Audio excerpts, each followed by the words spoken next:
Hello everyone. I welcome you all on my YouTube channel ज्ञानग्राम।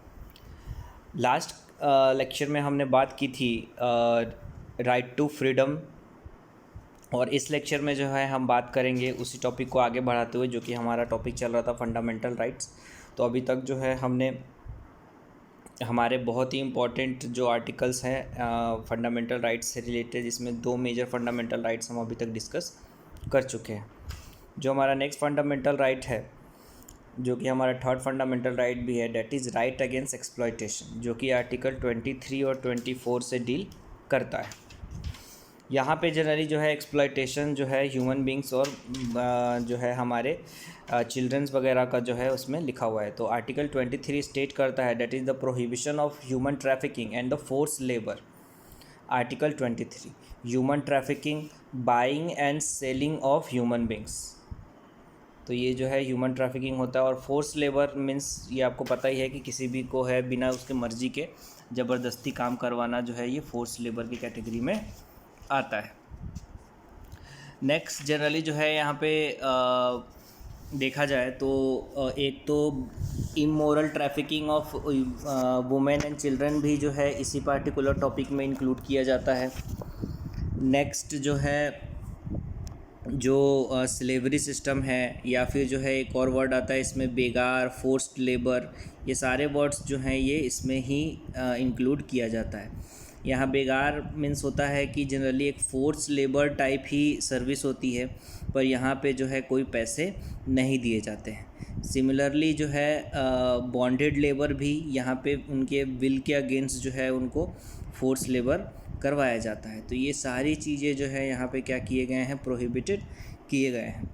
यहाँ पे कुछ जो है चीज़ों को इम्प्रूवमेंट लाने के लिए कुछ लीगल इन्फोर्समेंट भी किए गए थे गवर्नमेंट के द्वारा। जैसे एक तो मिनिमम वेज एक्ट यहाँ पे आएगा। मिनिमम वेज एक्ट ये कब का है, 1948 का है। देन फिर जो है एक कॉन्ट्रैक्ट लेबर एक्ट भी है, ये 1970 का है। और एक इक्वल रेमुनरेशन एक्ट, जहाँ पे जो है सभी को जो है बराबर का रेमुनरेशन जो है वो मिलेगा, ये 1976 का है। तो कुछ पार्टिकुलर लॉज बनाए गए हैं जो कि लेबर के राइट्स को सिक्योर करने के लिए। नेक्स्ट आर्टिकल 24 जो है ये डील करता है the prohibition of employment of children in any factory. Article 24। तो यहाँ पे जो है लिखा, अगर हम इसको एलोबरेट करेंगे तो यहाँ लिखा हुआ है कि जो भी बच्चे जो 14 साल की उम्र से कम हैं उनको किसी भी फैक्ट्री, माइन या किसी भी हैजार्डस एक्टिविटी जैसे कंस्ट्रक्शन वर्क हो गई, माइनिंग हो गया, या रेलवे जॉब्स वगैरह में जो है इनको काम के लिए जो है एम्प्लॉयड नहीं किया जाएगा।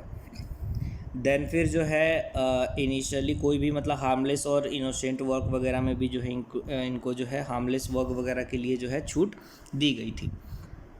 जहाँ पे जो है कुछ लॉज बनाए गए थे जहाँ चाइल्ड लेबर को प्रोहिबिटेड और रेगुलेट करने के लिए child labour prohibition and regulation act of 1986। जहाँ फैक्ट्री एक्ट को भी रेगुलेट किया गया था, तो फैक्ट्री एक्ट जो था ये था 1948 का। बाद में जो है 2005 में जो है the commission for protection of child right act 2005 को जो है इसमें national commission of child right protection के अगेंस्ट जो है इसको एस्टैब्लिश किया गया, जो कि कोई भी चाइल्ड राइट का वायलेशन होता था तो उसके अगेंस्ट जो है स्पीडी ट्रायल किया जाता था। चिल्ड्रन कोर्ट्स का एस्टैब्लिशमेंट किया गया। 2006 में ही जो है सुप्रीम कोर्ट ने जो है एक और डायरेक्शन इशू किया कि जो बच्चे हैं उनको domestic servant, worker in business जैसे कि hotel, dhabas, restaurant, shop, factories, tea shop वगैरह पे भी जो है काम करने के लिए जो है छूट नहीं मिलेगी। और ऐसे लोग जो कि इन पार्टिकुलर होटल, ढाबाज या टी शॉप्स वगैरह पे जो 14 साल से कम के बच्चों को अगर जो है ये लोग लेबर करवाते हैं तो इंडियन पीनल कोड के अकॉर्डिंग जो है उनको पनिशमेंट दी जाएगी। तो ये बात हो गई right against exploitation, article 23 and 24। Next जो हमारा फंडामेंटल राइट है ये है हमारा आर्टिकल 25 टू 28, 25 से 28। तो आर्टिकल 25 जो है ये हमको जो है generally right to freedom of religion, जो कि हमारा फोर्थ फंडामेंटल राइट है। और यहाँ पे जो है right to freedom of religion कहने का मतलब है कि इंडिया का कोई जो है ऑफिशियल रिलीजन नहीं है और ना ही जो है किसी धर्म को जो है इंडिया प्रमोट करता है। यहाँ पे सभी को जो है किसी भी धर्म को प्रैक्टिस प्रीच करने की जो है वो आज़ादी छूट दी गई है। तो जनरली जो है आप जो है लिखा हुआ है कि freedom of conscience and right to profess practice and propagate one's own religion brief. आप अपने जो भी रिलीजन में आप बिलीव करते हैं उसको आप ओपनली जो है उसको मान सकते हैं, उसको प्रोफेस कर सकते हैं, उसके प्रैक्टिस कर सकते हैं, इवन दो जो है आप किसी दूसरे को भी अपने धर्म के बारे में बता सकते हैं, अपने एक्सप्रेशन को जो है बता सकते हैं। Freedom to manage the religious affairs. तो यहाँ पे जो है रिलीजियस अफेयर्स कहने का मतलब ये है कि जनरली जो है आप कोई भी चैरिटेबल इंस्टीट्यूशंस वगैरह जो है आप इस्टेब्लिश कर सकते हो, फ़ंड को कलेक्ट कर सकते हो, इसके लिए जो है कोई भी मनाही नहीं है, लेकिन ये सारे कलेक्शन जो है लॉ के अकॉर्डिंग ही होने चाहिए। नेक्स्ट जो आर्टिकल है आर्टिकल नंबर 27, ये कहता है the freedom from taxation for the promotion of any particular religion. 27 article कहता है कि freedom from taxation for the promotion of any particular religion. इसका मतलब ये है कि टैक्स जो है ये इम्पोज नहीं किया जा सकता for the maintenance of any particular religion. मतलब आपको जो है टैक्स देने से भी छूट होगी, जो आपने फ़ंड वगैरह कलेक्ट किया है उसमें टैक्स की छूट दी जाती है। देन फिर जो लास्ट आर्टिकल है आर्टिकल नंबर 28, तो ये जो है आपको बताता है the freedom from attendance of religious instructions और religious worship in certain educational institution article 28।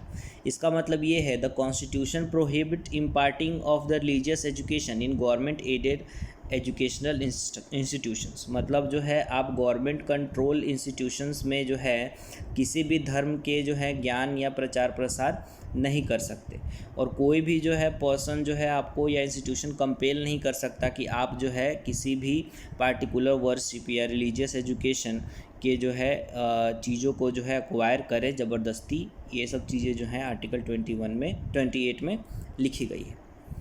Next जो हमारा आर्टिकल है ये है हमारा कल्चरल एंड एजुकेशनल राइट, जो कि आर्टिकल 29 और 30 से डील करता है। इसको हम नेक्स्ट लेक्चर में कंटिन्यू करेंगे। टिल देन आप लोग जो है प्रीवियस फंडामेंटल राइट्स को जो है रिवाइज़ करें।